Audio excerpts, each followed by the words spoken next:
Yeah, thank you very much for having me. So I will discuss two things. In the first part of the talk, we'll discuss how we can get agents to improve the visual grounding problem. I really agree with the previous speaker that says that grounding is still a big limitation towards AI agents that can act and plan. And the second part of the talk is about unified multimodal generation models of text and images. So yeah, so this first part of the talk is led by my student Gabe Sosh, who is very excited of how do we endow a lot of things that you're looking into agents with memory and with reasoning through memory and reinforcement learning. So visual reasoning has really many aspects, from relating different images and finding correspondences, to going from pixels to actions, to doing visual search and really zooming in different parts of the image, to web agents that was discussed in the previous talk. And things keep improving, and people say, oh, the reasoning is not that good and so on. But I would like to remind you that up till a couple of years ago, what everybody was super satisfied with was a big visual language transformer, and you would have a complicated question. Many benchmark would have, is it the chair there that is the brown in the center of the room behind the guy with the black suitcase and so on, and the answer would be yes. And they will say there is nothing more we need. Our reasoning is implicit in the attention layers, and this is totally great. We reason in one way, they reason in their way, the visual language models. So all the reasoning was there. We were sure all the reasoning was there, and it was implicit in attentions. And you ask the same question now in GPT-4o, and it's not going to say no or yes, but it will also explain the cutting boards are actually more to the left. And to be honest, I couldn't locate the cutting boards before GPT-4o told me where they are, and the balls are on the top, and they're not exactly vertically aligned, so maybe they're not one on top of the other. And if we ask, so this is more explicit reasoning, right? It's not any more implicit in the attentions. And then if we ask it to think step by step, then it really goes wild. And it really says, it really, it's super impressive how well it manages to reason about the scene. And it's hard to argue that, oh yeah, they've seen this in the training set, because nobody would sit and annotate these chains of thought for them, right? These chains of thought are not hard to supervise. Nobody will sit and annotate, okay? And companies do pay for those annotations, but mostly they're focused on math. We know that, they have humans annotate chains of thoughts of time, so we'll get there. So this overall is pretty impressive, how we went for all implicit reasoning in attention layers and big transformers to explicit reasoning in text, that it's interpretable, right? And we can follow the thought process. So how did we get here? Well, one of the first papers was this, chain of thought prompting. So the standard way we used to do things is exactly what I said. You just ask the question, and you tell the model better reply yes here or better reply no here, right? We would supervise with the final answer, and then we would prompt it also in the same way with very simple questions and direct answers. And they would get sometimes things wrong because the question may be mathematical and complex and so on. And you can give it some more examples of that. Okay, so the first question, there's no example. I just ask you the question and you reply the wrong answer, unfortunately. Then I can give you some examples of that in terms of direct answers, and you still get it wrong. But if the way I prompt you is through the reasoning process, okay, much like we teach our kids, if you have 12 eggs and then they give you 6 more and then you eat 7, how many you have? Well, first you need to figure out how many you got once they give you, and so on and so forth. And you essentially you prompt with a thought process, then it's going to get it right. And then there's this recent paper that says, you don't even need to prompt it with a thought process, just ask it to reason step by step. So essentially, instead of replying directly to the answer, just to spit out thoughts one by one as stepping stones towards the answer, and this is going to help them answer correctly. So this chain of thought is helping. And why is it helping? Because it tells the model how to derive the question as opposed to what is the question. And how to derive the question, essentially the algorithm behind the question, is more important than just the answer. Well, all the reasoning is implicit. And it can generalize better. And this essentially the how, essentially is supervising the how can generalize better. And how can include also verification of the thought. Let me do this first. You set sub goal, you check if you set the sub goal, you backtrack, etc. And the thing is, where do we go from here? Okay, chains of thoughts are great, but they're hard to supervise. It's much easier to get Amazon Mechanical Turkers to annotate yes, no on visual question answering than to annotate those chains of thought that are, much more expensive. First of all, you need experts for that. And, there is a very exciting paper this year that has attracted a lot of attention that said no need for supervision. Just start from a base model and do, reinforcement learning. Get it to sample a lot of actions. Not action. Well, actions here are the thought process. Thinking, then final answer. And then if you do reinforcement learning on those thoughts and answers, essentially the completions, you will get the model to improve over time autonomously, completely autonomously, with very, very cheap supervision with the final task. And they even mentioned in their paper there is the aha moment, all right? But we all know that there is no such aha moment anymore emerging from RL. In fact, this aha existed in the base model from pre-training. So again, this process is, you have your training model, you take your agent, you do reinforcement learning, you have a verifiable reward, whether yes, the answer was correct or not, and then you update the parameters of your agent to make the correct answers more probable, as well as the chains of thought, and the incorrect less probable. So it will go something like that for this question. We'll have the VLM, it will sample first the thought process, and it will predict the final answer, and then it will sample, many of those, and then you will only supervise the final answer. So the thought process, nobody supervises that, okay? So implicitly, it's being implicitly supervised. Now, of course, this cannot guarantee that all the thought process is correct, because it might be that you just got lucky and, wrong thoughts and so on get you the right answer. Okay, so this has happened. People are doing this now in vision language models. In fact, every couple of days, there is a new paper saying, oh yeah, we took a Quen, we did a RL on it, and it can ground better now. It can ground better. And here is a couple of examples. And I think this is already exciting. I think this is already great.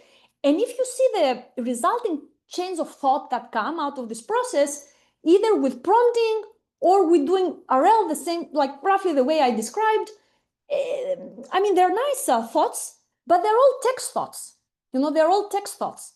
They mention the scene in a little bit vague way, and a little bit more worrisome is the fact that if you see the resulting, let's say, behaviors of those models after reinforcement learning, how good reasoning they do. Well, they set less sub goals, and they do no backtracking in their thought process, and they don't do a lot of verification. And they don't do a lot of exploration either. And you may say, why you care about these four things? Well, there is this interesting paper here that's saying cognitive behaviors that enable self-improving reasoning.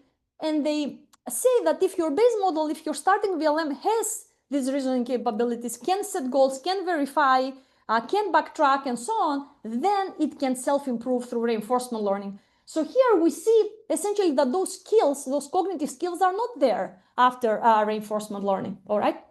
So, less than 2 regions explored per question, while, we're talking about complex questions here, and yeah, not setting of sub-goals, etc. So the question is, can we improve the way visual language models think?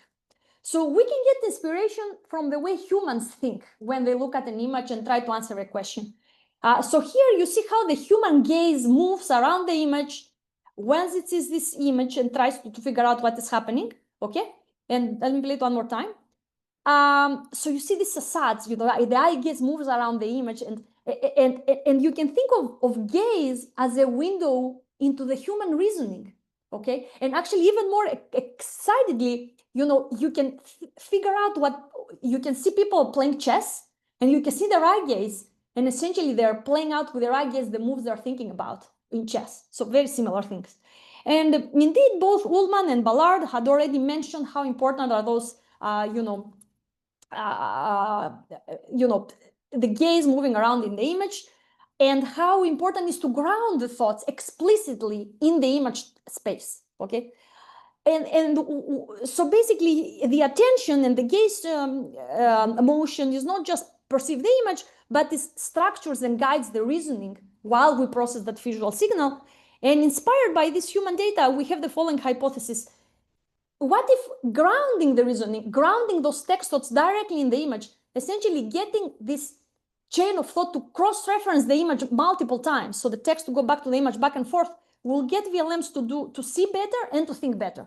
So this is what we hypothesize. And so here is the standard chain of thought. You only think in text space and then you predict an answer. And the grounded chain of thought would be like, oh, the boards are near the edge. And you know what? Here is where the boards are. And the balls are here. And here's where the balls are. And you, at every thought, you need to predict a pixel coordinate that mentions and grounds what you're talking about. Oh, I want to look at the left. Well, give a pixel coordinates to the left. So you're really cross-checking yourself by predicting coordinates on the image. So we think that if we manage to teach VLMs to do this grounded thinking, that they're going to do better. And the question is, how do we teach them to do this grounded thinking? The first idea is let's manually annotate those chains of thought. And there are many papers out there annotating chains of thought, but we don't have the resources. But most importantly, these are pretty elaborate chains of thought with pointing. We don't believe that humans can do a good job on that. So this is definitely a non-scalable approach. The second is, let's do what everybody's doing, RL on the base model. Let's give it a prompt that we really tell the model, if you make a thought, you really need to ground it in the image. You need to give a pixel coordinate of what you're referencing. And then, we can sample from the model and see what happens and sample multiple times. Some thoughts may not be correct, but, some samples may be correct. And we did that with Quen, 3 billion. And we saw here all the thoughts, didn't even follow the format we told it in the prompt. We told them you need to think, then you need to, put the specific tag, mention the pixel coordinate, and all the sample outputs from our Quen 3 billion would not actually give us grounded thoughts that we can bootstrap from with reinforcement learning. So now that we are a bit stuck here, so then what we thought is the following. By the way, this is not very surprising that RL on the base model doesn't work, or there's this beautiful paper that came out in April that says if you want RL to work, your base model, if you really sample multiple times, there should be a correct path. And then if you have this correct path, then RL can amplify it. But this correct path doesn't exist. Then forget about doing RL and getting those things to work. I mean, you are not going to get a big boost. This is what this paper is saying. Essentially, that just reinforcement learning on a vision language model cannot elicit fundamentally different reasoning patterns from what the current model knows about. And if you want to know what the current model knows about, the only thing you need to do is to just sample multiple times and see if any of those samples is correct. So this is called pass at K. You sample K outputs. If any of them is correct, then you count this as correct. So the third idea we had is to do a search. So we said, let's do a search into a really big model and a Monte Carlo tree search where every node is a thought node, a grounded thought node. So we observed, first of all, that in contrast to 3 billion, the 72 billion model could follow the format that we're saying about the grounded thoughts, at least for one step. So it couldn't do the whole thinking, but it could do one step of thinking. And then what we did is we structure those thoughts into a tree, okay? And then you compute Q values of those thought nodes, and then those that have the highest Q values, then you sample more out of them, etc. So you build the tree where every node is a thought and the point coordinate, a grounding of the thought. Okay. And the leaf nodes here, you see 4, 8, 9, etc. The red ones are those that led into wrong answers, and the green ones are those that lead at correct answers. And once we do that, we're going to distill from this tree. Yes, we're going to distill those branches of thoughts into our base model, and then we're going to do reinforcement learning. So now our base model already is enriched with these, thoughts, and reinforcement learning can clean up the reasoning, etc. And this Monte Carlo tree search is actually really important because now you can get this huge model, 72 billion, and measure the pass at 1 and pass at 3. This is like sample 1 answer or sampling 3 answers, and you'll get very low performance. But the result of the Monte Carlo tree search process, if you find the one branch of that tree, will be successful 82% of the time. Okay. So once you build the tree, what are you going to do? Well, first, you're going to find branches that lead into successful leaves, and you can make this training data for your base model. So you just make it supervised learning data. So these are just, now you found an automated way to get this grounded thinking that we were after. And the second thing you're going to do is you don't just distill correct branches, you can also find an incorrect branch, like 0, 2, 5, 8, and then say, when you reach the 8th node, say, let me double check. Okay, wait a moment, like this thing that VLM say, wait a moment, let me think again. So you just type such a sentence, and then you go and link another tree node. So essentially, you put explicit backtracking into the thoughts, and you use them again as supervised data to your base model. So this is a distillation of the Monte Carlo research process into grounded thoughts. High quality grounded thoughts for our base model. So here is how these linearized MCTS thoughts look like. They're extremely interesting to look at. I need to locate Candice Georgiadis in the list and so on. First, they set goals. First, I'm going to do that.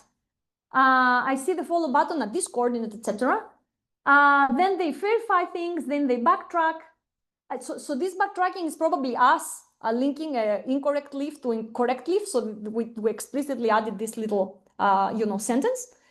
And these are pretty high quality thought chains, if you think about it. So we do supervised learning. We train for next token prediction on this data that we generated from the expensive model with search. And then we did GRPO on this. So GRPO is very similar to PPO, but without having critic.